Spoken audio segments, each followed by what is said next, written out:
Have you ever felt like no matter how hard you try, your marriage just isn't moving forward? Like you're stuck in the same patterns over and over and over again. The same arguments, missing the closeness you once had. Am I talking to somebody? Are you feeling that your efforts to connect just isn't helping? We got you. In this episode, we're diving deep into the 5 common blocks that keep relationships stuck and prevent emotional intimacy. Together, we're going to uncover what's holding you back and explore how to create a deeper connection and allow your relationship to truly thrive.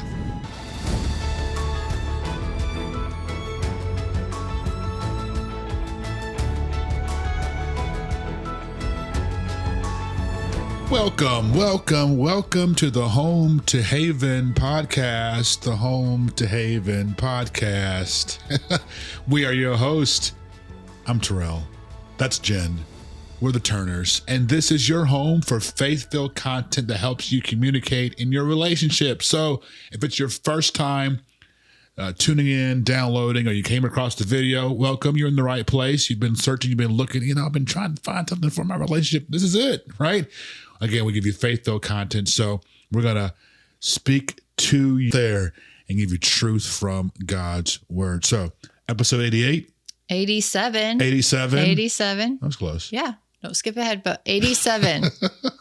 We're on 87. Episode 87. It's so good to have you guys here. Make sure you like and subscribe if you get anything from the video, any little nugget, any piece of encouragement. We really would appreciate it. So, we got this little thing on our channel on YouTube. We do. It is the Travel with the Turners. Travel with the Turners. It is a playlist. Okay. Inside of Home to Haven. Okay. And you basically can watch and see us as real people. That's right. Do real things. That's right. In real life. That's right. So. With our family, with date nights, what we do for fun. Yeah. And so we do some fun videos on the side, kind of show you behind the scenes of us and our family and things we like to do. What are some of those things we like to do? So what we just did was Charleston, one of my favorite places to go. And unfortunately, I thought I was recording, but when I pressed record, I had paused it. And then when I pressed it, I thought you meant right now. And I was like, wait, what? We're not recording? Oh, no. Not that bad. Okay. But yes, you're talking about our video when we were in Charleston, walking around downtown, right? Yeah. But you can see some of that walking around the market. Okay. I buy some chicken seasoning and grits. Okay. Grits that you thought were special. And then we saw them again at the next place. I thought they were exclusive. Yeah. Like special to that booth. Yeah. And they're all over the place. They're everywhere. But they're pretty good, actually. I got to take them. They are pretty good. Yeah. So yes, enjoying Charleston, one of your favorite spots. And Kilwins. Yes, that's my favorite thing about Charleston. Well, apparently. Is the ice cream. Yes. Apparently, I guess there's that whole franchise like up north. Yeah. It's definitely not exclusive, but that's my favorite part since I'm not a big seafood eater. No. But yes. It's okay. All right. So you're stuck in the rut and you're rutting to stop. All right. Yes. We're talking about. That's a lot of marriages, right? A lot of people feel like I'm just stuck and existing. And I've told you like, hey, we are not just going to exist this whole. Yeah. And then some people will say, I'm just kind of stuck. I don't think my relationship's really going anywhere. Like, should I get out of it? Because not feeling anything. And it's just kind of blah in there. So we're going to go over 5 main reasons why relationships actually stay stuck. 100%. And how we can push through that. If you are stuck, here's why. And maybe you know it, maybe you don't know it, but we're going to help you identify it so we can fix it. Yeah. And get unstuck. Get past those blocks that are really stopping that emotional connection in your marriage. All right. And you have something right here. Okay. Because that's kind of. There we go. From our new sweatshirts. It is from our new sweatshirt. Yes. So if you're watching on YouTube, and if you're listening, you can't see it, but we have the exclusive brand new swag. That's right. Swag. Pray it, plan it, and pursue it. This is our mantra. Actually trademarked, so you can't take it. Yes, our framework. It's our framework for how we do things. We got to pray it first. Yes. Then you got to plan it. Yes. Then you pursue it. That's right. Everything we do is built around this. Everything. So, you'll hear this theme as you listen, as you go on our website, as you download products, as you get stuff, resources. Yeah. It works. All right. So the first thing that's going to get you stuck is having unresolved conflict because you didn't talk about it. Yeah. And you held it in.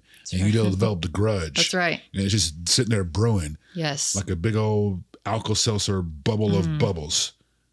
It's going to burst. It's going to burst. Yeah.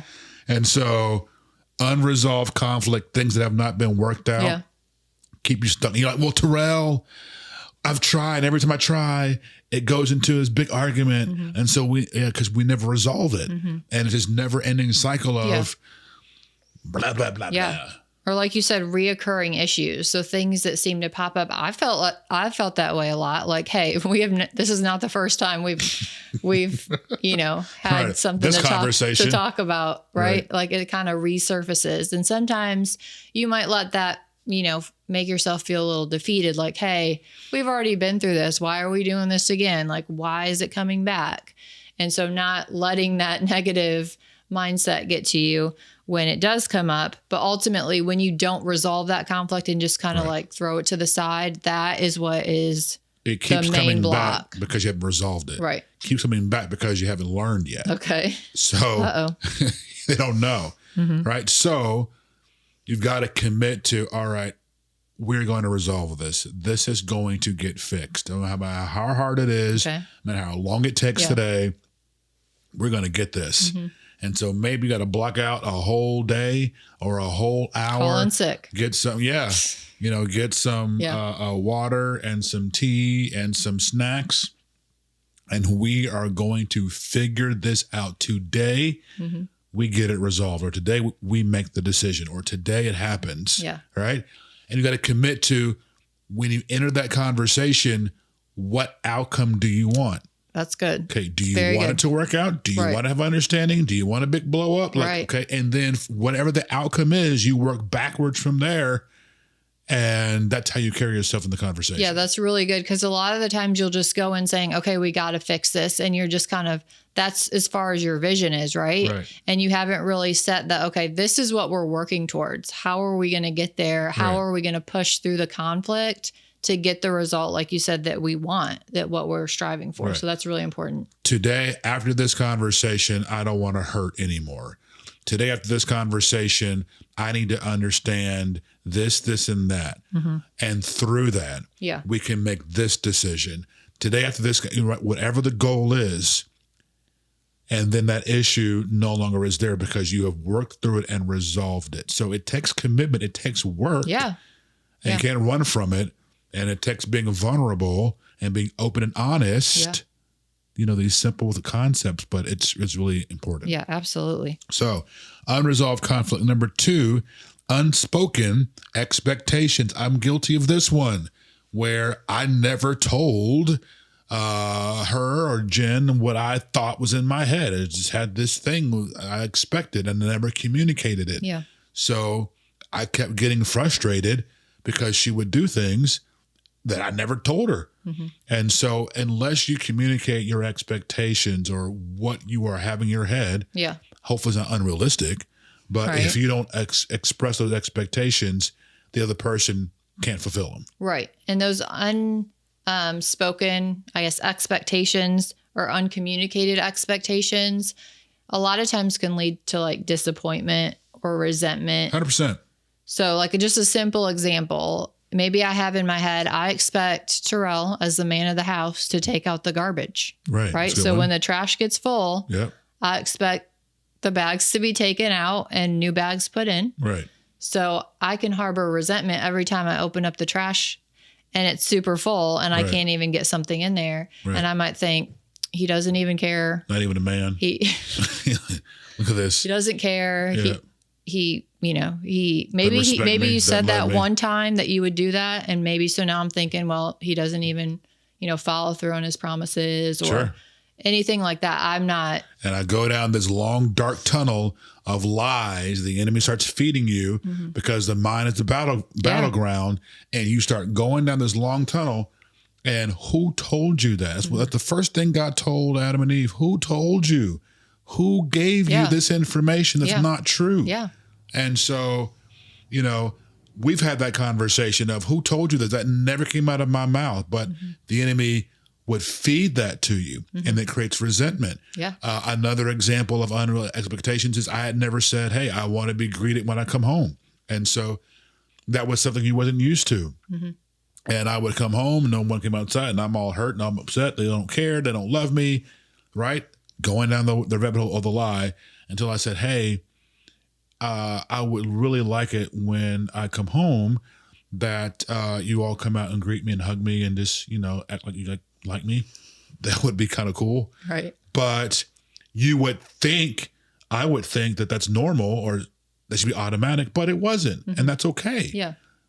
But now that I've expressed it, it is automatic. Right.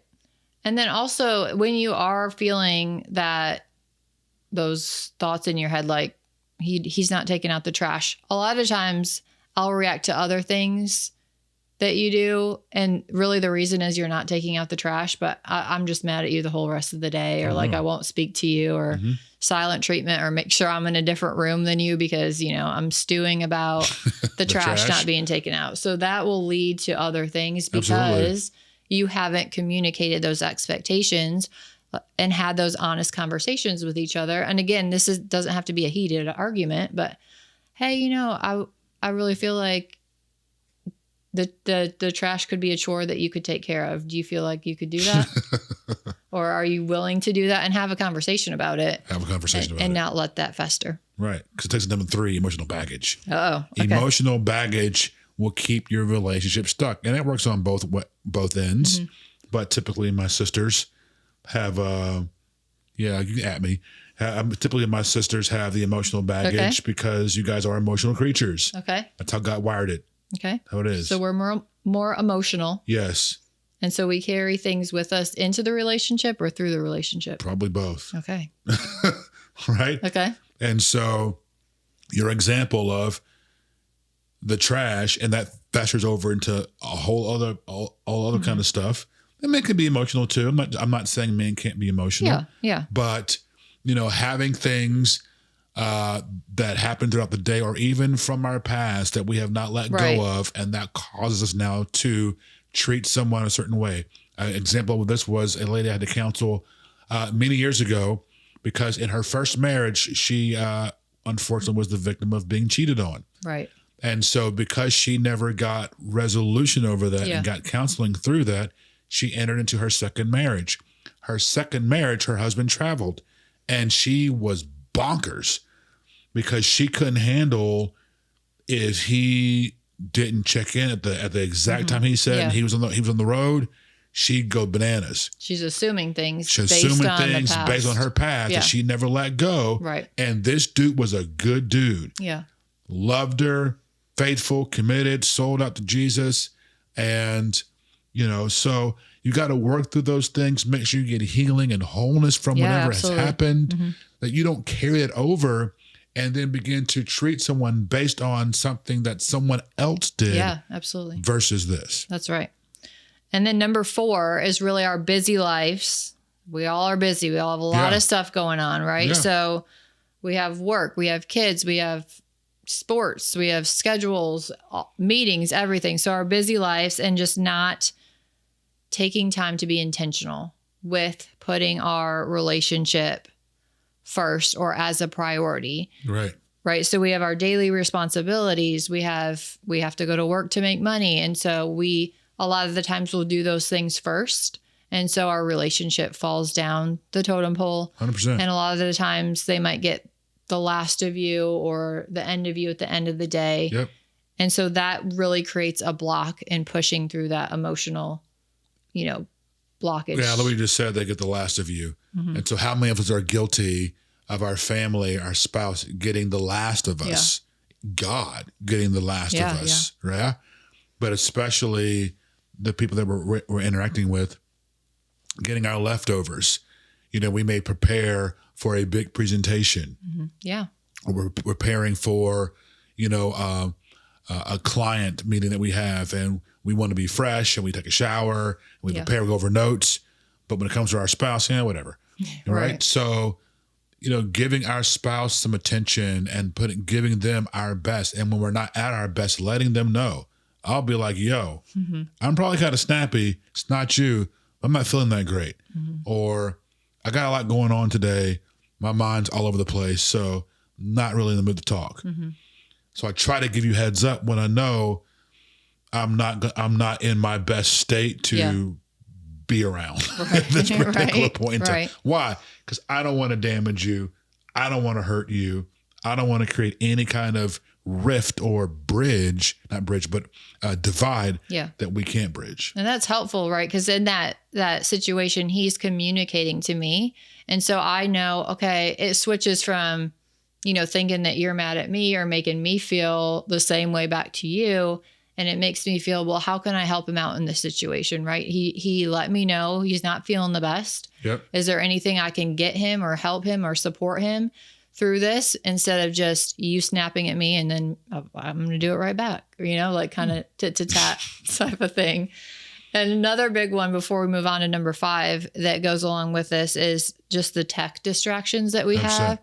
Our phones, our tablets, the screens, just in a lot of homes, those are constantly on. They're, with us at all times. We're scrolling. Sometimes we just think that's a way to de-stress, or we're winding down from the day.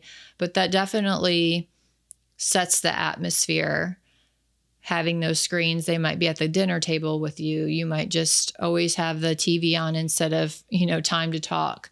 Yeah. So all that tech distraction really can hinder growth in your relationship. Yeah, can hinder, will hinder. Yeah. So really let that marinate in your spirit as you listen, because we're all guilty.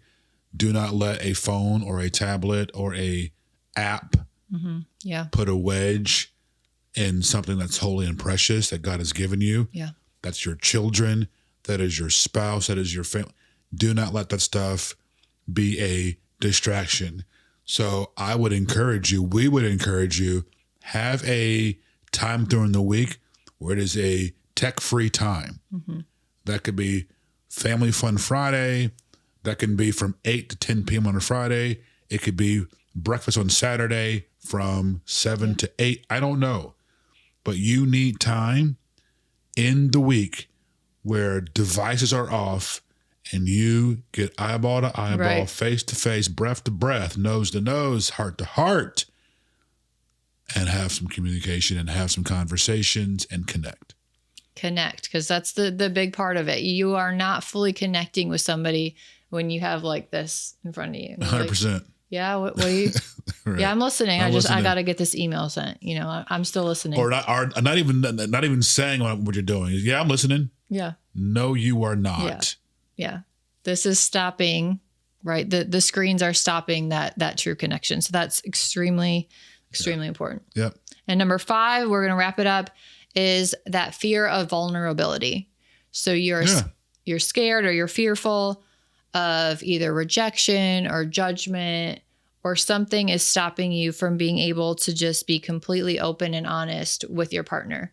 So really looking at what is stopping you from being vulnerable. Am I able to talk to you about anything and everything? Are you able to talk to me about anything or everything? And if not, why? Like, what is that barrier, right? Yeah, that could be fear, but it also could be, it's rooted in fear, fear of rejection, fear of how the other person's going to respond. And then I would, again, challenge each and every person. Am I approachable? Am I trustworthy? So can someone come to me and share with me anything? And I guess the whole trend now is we listen and we don't judge. Okay, well, fine. But do you listen and do you judge? Okay. Right. So let's not make it a social media gimmick and fad. No, it's real. Are you a safe zone? Yeah, that's really good. Okay. So, and if not, how can you fix that to where you don't just rattle off or judge or respond, but do you encourage and do you offer the love of Jesus Amen. And support so that your peoples in your life can come to you and express themselves and you guys can get resolution and move forward. So hope that gave you something. If you got anything from that today, give us a thumbs up, a like and a subscribe, or following the podcast. It's going to help that algorithm push the content to more people, because this is absolutely free. Yes. It's a free resource to help us, communicate in our relationships. That's right. And we do not want you to stay stuck in your relationship. Gosh, no. We do not want you to stay stuck. We want you to continue to pursue each other, pursue your spouse. We want you to pray it. We want you to plan it. We want you to pursue it. That's what I was going to say. So I want you to continue working to grow in your relationship. And that is our framework that we teach, like Terrell just said, to pray it, plan it, and pursue it. And we do have resources for you to actually take those steps to pray it, plan it, and pursue it. We do. We have so many resources. This podcast is a resource. You can ask a coaching question on our website. That's a resource. We've got courses that we've done that are resources. We've got a freebie. That's going to be, the first one is our home prayer guide.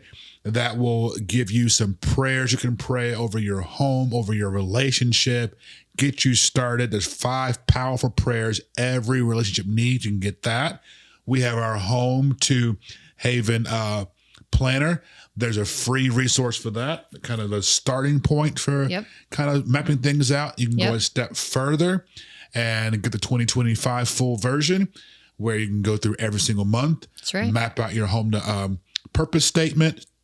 And then again, there's more stuff on the way. So take advantage of it. You want to take the next step. Take steps, right? Don't just get stuck and listen to the podcast or just listen. Right. We're giving you stuff you got to go do. You got to put it. You got to be about it if you want to see about it. That's right. So if that is stirring something in you and it's know stirring. That it's time for you to take that step, take that action, take it today. Pause us right now. Yeah, that's right. Go get it right now, because you can start making a difference today in your relationship. Getting this resource, okay? So we're going to go ahead and go so you can get it right now. We'll see you next week. Remember, wisdom builds the house.